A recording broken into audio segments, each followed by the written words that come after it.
है वो बिहार में जो स्मार्ट मीटर का लूट मचा हुआ है, बिहार की जनता की गाढ़ी कमाई को जो लूटा जा रहा है, उस मुद्दे पे है।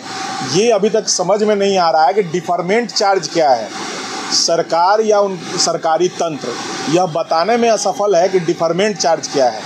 और रिचार्ज ख़त्म होने के बाद भी बिजली जब नहीं आ रही है तो भी बिल क्यों उठ रहा है? जब रिचार्ज हो रहा है तो पैसे कट जा रहे हैं उसमें से, फिर गरीब कहाँ से लाएगा उतना पैसा? पहले तो था कि बिजली नहीं कटती थी, लोगों के पास पैसा नहीं होता था, जब आता था तो जा करके जमा कराते थे।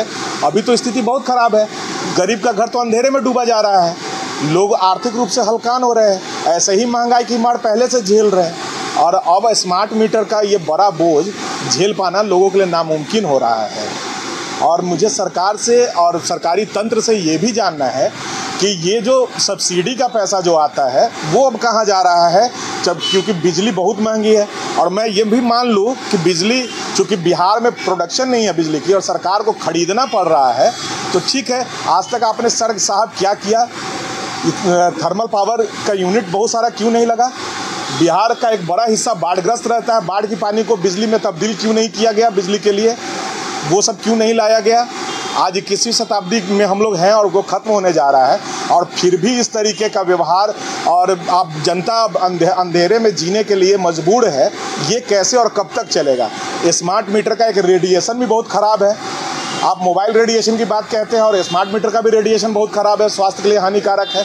सरकार ने स्वास्थ्य पे क्यों ध्यान नहीं दिया? और एक बड़ा पैसा जो लिया जाता है, 1000 रुपये 2000 रुपये मीटर ठोकते वक्त में, वो पैसा किसके पास जा रहा है?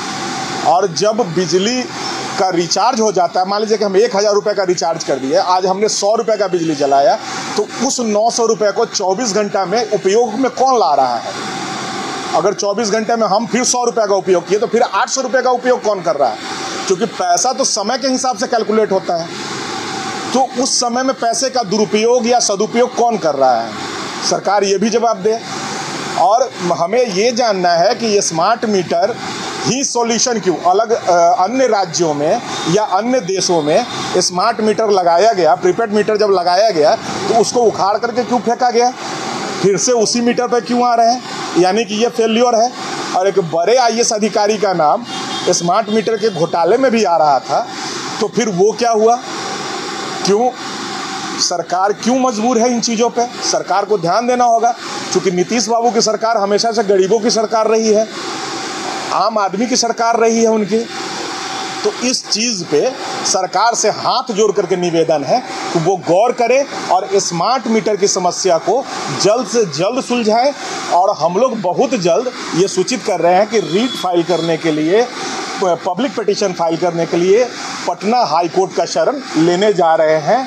और मैं निवेदन करूंगा, स्मार्ट मीटर से जितने भी लोग तंग हैं, जितने लोग भी हलकान हैं, वो इस लड़ाई में हमारे साथ आए। पूरे बिहार के लोगों से आह्वान कर रहा हूं कि इस लड़ाई में हमारे साथ आए और इस लड़ाई को मजबूत करें और हम लोग के साथ चलिए हाई कोर्ट, और ताकि हम लोग इस फैसले को न्यायालय से आपके पक्ष में जितवा करके लाने का काम करें, ताकि सरकार इन चीज़ों पर सुने और आपकी समस्याओं का समाधान हो सके। बहुत एक अहम सवाल आपसे जी, सावन पांडे, ये तमाम जो स्मार्ट मीटर की जो विकृतियाँ आ रही है, लोगों की जो समस्याएं आ रही है, उससे निजात दिलाने के लिए आपका प्लान है?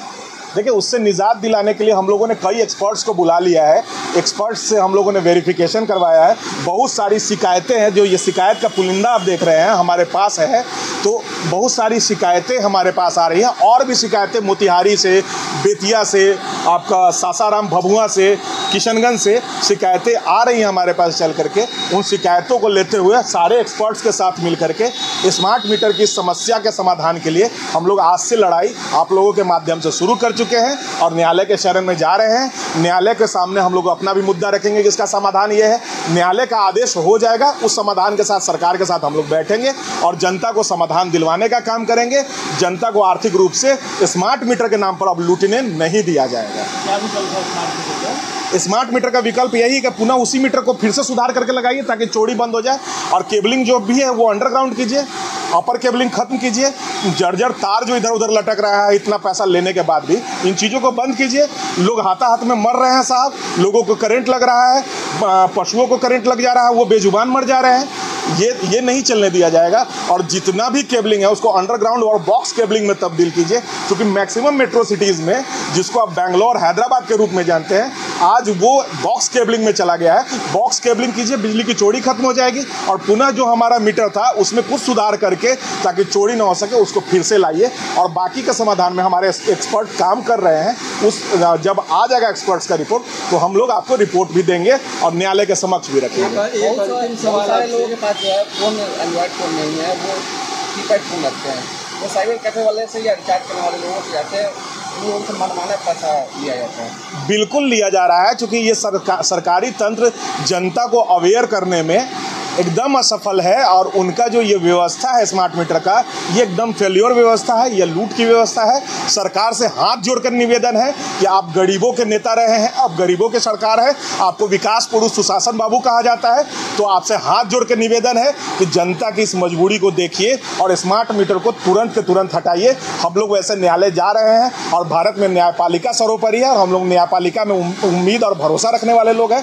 न्यायपालिका से निवेदन रहेगा कि इसको जल्द से जल्द हटवाए और पूर्ण विश्वास है कि न्यायपालिका इसको हटवाने का काम भी करेगी। एक अंतिम सवाल आपसे, जिस प्रकार से सावन पांडे सामाजिक कार्यों में सरोकार कर रहे हैं, उनकी समस्याओं को सुनने के लिए जहाँ तहाँ घूम रहे हैं, ऐसे में आपके विरोधी लगातार कह रहे हैं कि सावन पांडे है। देखिए, सावन पांडे कुछ नहीं है। सावन पांडे मूल माटी मुजफ्फरपुर का बेटा है, मूल निवासी है मुजफ्फरपुर का। मुजफ्फरपुर की माताओं का, बहनों का आशीर्वाद सावन पांडे के साथ है। सावन पांडे तो अभी आने दीजिए, मकर संक्रांति आ रहा है, घर घर जाएगा माँ का हाथ का तिल खाने के लिए। पूरी मुजफ्फरपुर के माताओं के हाथ का तिल भी खाएगा और फिर रक्षाबंधन आ रहा है।